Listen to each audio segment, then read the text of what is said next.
All right, let's jump into this deep dive. And today we're looking at the U.S. homelessness crisis. Okay. We've got a recent AP News article with us, Yeah. and it's got, well, frankly, some pretty alarming stats in it. Mm-hmm. But we also have a pretty lively Reddit discussion thread going on about it. Oh, cool. Yeah, it's on Row News, so we figure, we've got to cover this and see what people are saying, Yeah. what's driving all this, Right. and, what are some potential solutions that people are talking about. Yeah.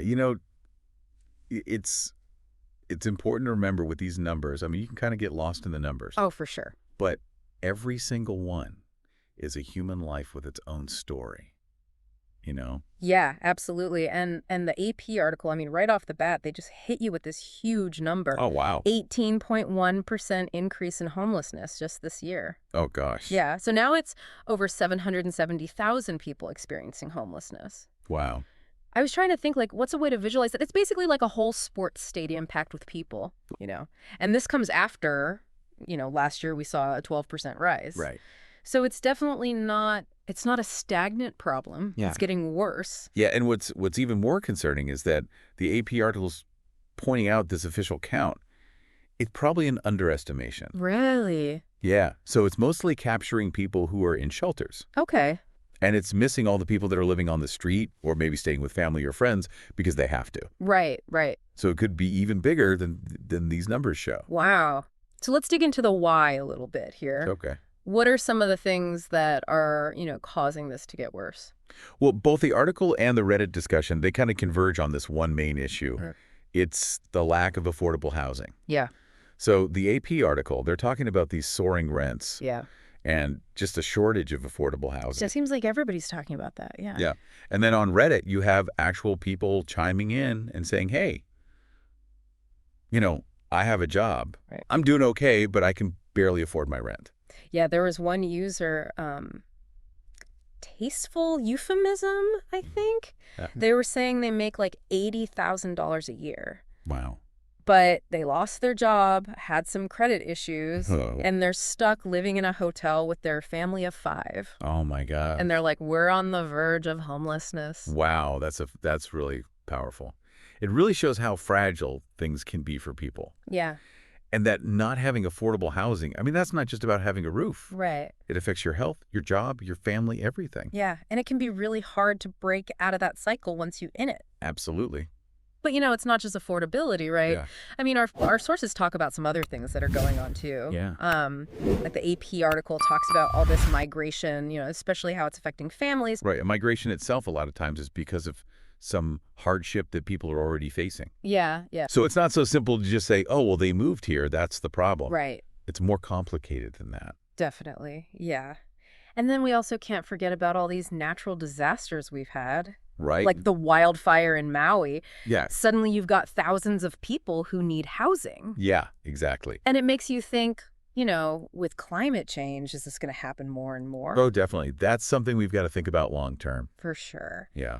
Now, on Reddit, there was this whole debate about, corporate landlords buying up all this housing. Uh-huh. And people were saying that's making things even worse. Yeah, that's definitely a factor in some places. Okay.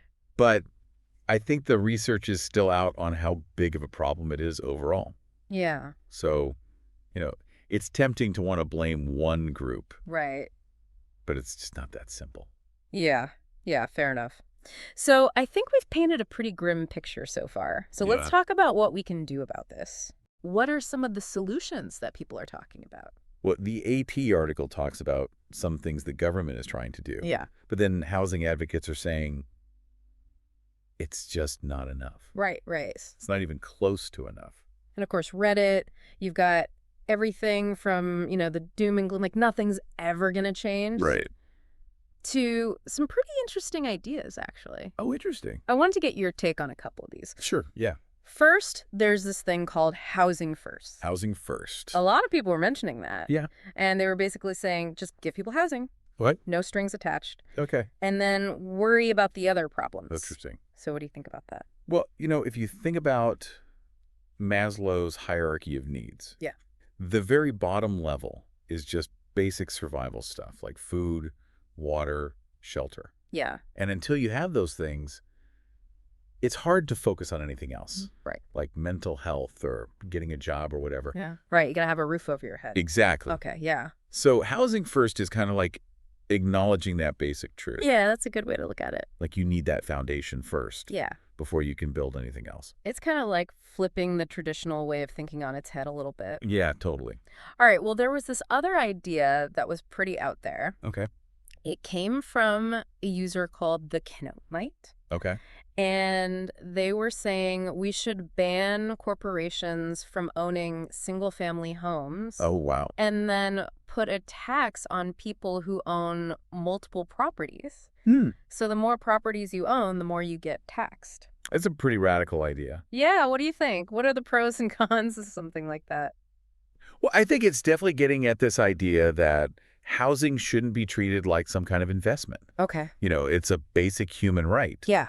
So if you make it harder to just buy up tons of properties, maybe that frees up more for people who actually need a place to live. Okay. But we also have to think about, unintended consequences. Like what? Well, there's a lot of small landlords out there, Yeah.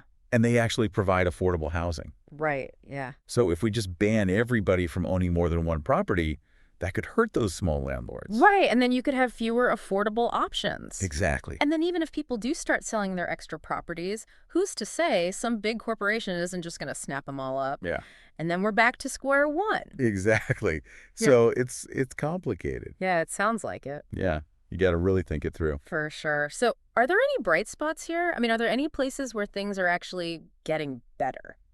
Well, the AP article did talk about a couple of cities, Dallas and Los Angeles. Okay. They've actually made some progress with specific programs. So that's good to hear. Yeah, it shows that if you really focus on the problem and put the effort in, Yeah. you can make a difference. So what about that? I think the article also mentioned that veteran homelessness has been going down. Yeah, that's been going down pretty consistently. So does that tell us anything about, how to tackle this? I think it shows that when you have programs that are tailored to specific needs and you put in the resources and the support, it can really work. Okay. Veterans have specific challenges. Yeah.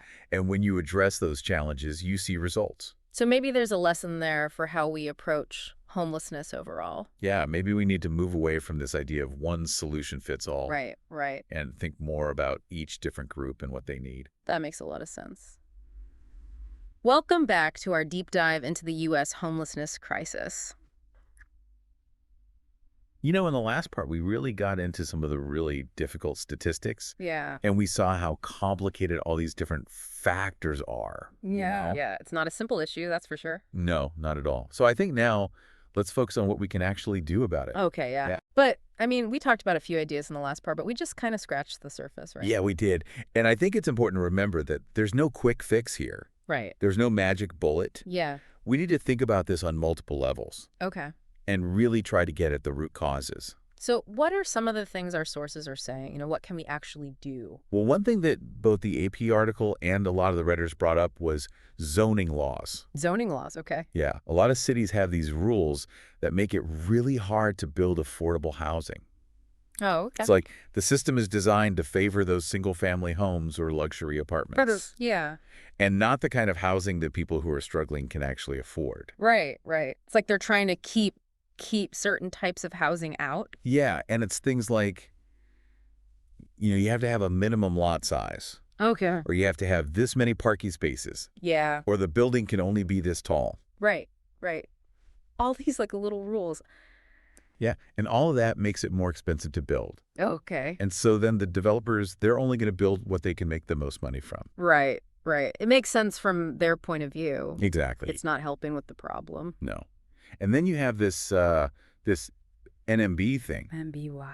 Yeah, not in my backyard. Oh, yeah, yeah. Where people don't want affordable housing built near them. Because they're worried about property values going down, right? Right. Or they say it'll change the character of the neighborhood or whatever. Right, right. I can kind of see where they're coming from, but, yeah. It's not helping. Yeah, you have this conflict between what individuals want and what's good for the community as a whole. Right, right. It's tricky. So what are some ways to get around that? Are there ways to encourage more affordable housing, in places where maybe people don't want it? Well, there's this idea called inclusionary zoning. Inclusionary zoning. Okay. What's that? It's basically a rule that says if you're building a new development, you have to include a certain percentage of affordable units. Oh, so it's like built in. Yeah, exactly. You can't just build Oh, all like luxury apartments. right. You Yeah. have to make some of them affordable for people with lower incomes. I like that. It's like making sure there's a good mix of ingredients in a recipe, Right. to make it taste better. Exactly. Yeah, it's not a perfect solution, Okay. and it can be hard to implement sometimes, Right. but there are cities where it's been successful. So it's possible. Yeah. Yeah. Another idea is to make it easier to get permits for affordable housing. Okay. Right now, it could be a real nightmare. Oh, I bet. All that bureaucracy. Yeah, tons of paperwork, lots of waiting, Yeah. and that discourages developers from even trying. Right. Even the ones who want to do the right thing. Yeah, exactly. But, building more housing, I mean, that's important, but it's not the whole solution, right? No, definitely not. Yeah. We also have to think about the people who are already homeless Oh. and what they need to get back on their feet. So what are we talking about there? What kind of things? Well, it's about going beyond just giving someone a place to live. Okay. It's about providing support services. So like what kind of support services? Well, healthcare is a big one. Okay. Mental health counseling, Yeah. job training, addiction treatment, all these things that people might need. So it's like a whole package of things to help them get back on track. Yeah, exactly. And it kind of goes back to that cycle we were talking about, right? How do you break that cycle? Exactly. And it seems like the success they've had with veteran homelessness kind of proves that this approach can work. Yeah, it does. I mean, it shows that when you really focus on the specific needs of a group Yeah. and you put in the resources and the support, you can make a real difference. Okay. That's encouraging. So what about the people who are, out on the streets right now? What can we do for them? Well, obviously, we need emergency shelters, Right. temporary housing programs. Okay. Those are really important for just providing a basic safety net. Yeah, a place to sleep, food, that kind of thing. Exactly. But the AP article was saying a lot of people who are homeless aren't actually in shelters. Yeah, that's right. So how do we reach those people? You got to kind of meet them where they are, What do you mean by that? Things like street outreach programs, Okay. where you actually have people going out and talking to folks who are living on the streets. Okay. Yeah. You can have mobile medical units, that can provide basic health care. Right. There's even, there's this controversial idea of safe injection sites Okay. for people who are struggling with addiction. Right. Yeah. The idea is to make sure they're doing it safely and then hopefully get them into treatment. Okay. So it's about kind of building trust. Yeah. Right. Exactly. So that people feel comfortable enough to accept help. Exactly. And one thing that really came through on Reddit was this idea of changing how we think about homelessness. A lot of people were saying we need to stop judging people who are homeless. Yeah. It's easy to just see them as, different from us. Right. But the reality is anyone could end up in that situation. Yeah. It just takes a few bad breaks, Yeah. There was one user who said, imagine how hard life already is if you're struggling to make ends meet. Yeah. And then you add on top of that not having a safe place to live. Right. It makes everything else 10 times harder. Yeah. So we really need to shift that narrative. From like those people to we. Exactly. We're all part of the same community. Yeah. And I think there's this idea that, helping people who are homeless is just about charity. Yeah. But really it's about economic justice too, right? Exactly. I mean, when people are homeless, it affects all of us. Okay. It costs more for health care. Right. It puts a strain on emergency services. You're more likely to have crime. Right. People aren't working. They're not contributing to the economy. Yeah. So investing in solutions, it's not just the right thing to do morally. It also makes economic sense. Right. So it's like helping people helps everybody. Exactly. Okay. So if we're talking about this as a societal problem, not just an individual problem, what role does the government have to play in this? Well, I think the federal government definitely has a role in terms of providing funding, Okay. setting some kind of national standards, Yes, yeah. maybe incentivizing local governments to take action. Right. But ultimately, homelessness is a local issue. Okay. What do you mean by that? I mean, what works in one city might not work in another. Right. Every community is different. Yeah. So we need solutions that are tailored to those specific communities. Okay. So it's not just about throwing more money at the problem. No, definitely not. It's about being strategic and figuring out what works best in each place. Exactly. Okay, so we've talked about a lot of different things here. Zoning laws, support services, emergency shelters, changing how we think about homelessness, the role of government. Yeah. It's a lot to take It in. is, yeah. So what's the main takeaway here? What do you want people to remember? I want people to remember that this is a complex problem, Yeah. but it's not hopeless. Okay. There are things we can do about it. Yeah. There are people working hard to make a difference. That's good to hear. Yeah. So don't get overwhelmed. Don't give up. So what can people actually do? How can they be part of the solution? Well, that's a great question. And that's exactly what we're going to talk about in the next part of our deep dive. So stay tuned. All right, so we're back for the last part of our deep dive into the U.S. homelessness crisis. Okay. We've talked about, a lot of stuff, like how bad the problem is, why it's happening, Right. all these different solutions people are proposing. Yeah, and it can feel kind of overwhelming. Yeah, a little bit. But I think now we need to shift gears a bit and think about, okay, so what? Yeah, what can we actually do with all this information? Exactly. What can you, the listener, actually do to make a difference? Because I think it's easy to get to that point where you're like, well, this is such a huge problem. Like, what can one person even do? Right. And that's where I think it's really important to remember that change often starts locally. Okay. Those examples we talked about, Dallas and LA, Yeah. those were local initiatives. Right. People in those communities coming together and saying, we're going to do something about this. And even on Reddit, we saw people sharing their own stories about how they went from being homeless to, having a successful career. Yeah, that's so inspiring. And a lot of them talked about how important it was to have support from their community. Right. So it's not just about individual effort. Yeah. It's about having that network of support. So let's get practical here. What are some things people can actually do? Well, the first step is to just learn about what's happening in your own community. Okay. Are there shelters, Yeah. food banks, outreach programs? Right. What are the local policies around affordable housing? So it's kind of like taking that deep dive approach and applying it to where you live, right? Exactly. Yeah. Go beyond just knowing about the problem in general Right. and really understand what's going on in your own backyard. Okay, so once you've done that, then what? Then you can start thinking about how you can contribute. Okay. Maybe you want to volunteer at a local organization, Okay. donate to a cause you care about, Yeah. or even get involved in advocating for policy changes. So it doesn't have to be this huge commitment. No, not at all. Yeah. Even small things can make a difference. Like what? What are some examples? Well, you could just buy someone on the street a meal, Okay. or even just, treat them with respect, acknowledge their humanity. Right, like don't just ignore them. Exactly. Those little acts of kindness, they can really add up. And it reminds me of that Reddit user, tasteful euphemism. They're working so hard to support their family, Yeah. but they're still one step away from being homeless themselves. Right. And it just shows how easily anyone can end up in that situation. So I think that's a good reminder to, check our own biases, right? Absolutely. About who we think homeless people are. Yeah.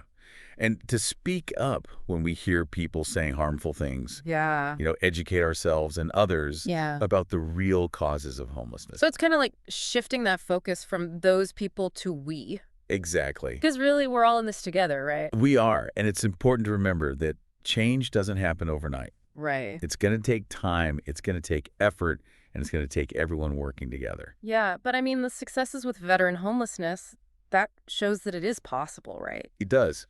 When we commit to real solutions, we can see real progress. So as we wrap up this deep dive, what's the one big message you want to leave people with? I want to leave people with a sense of hope.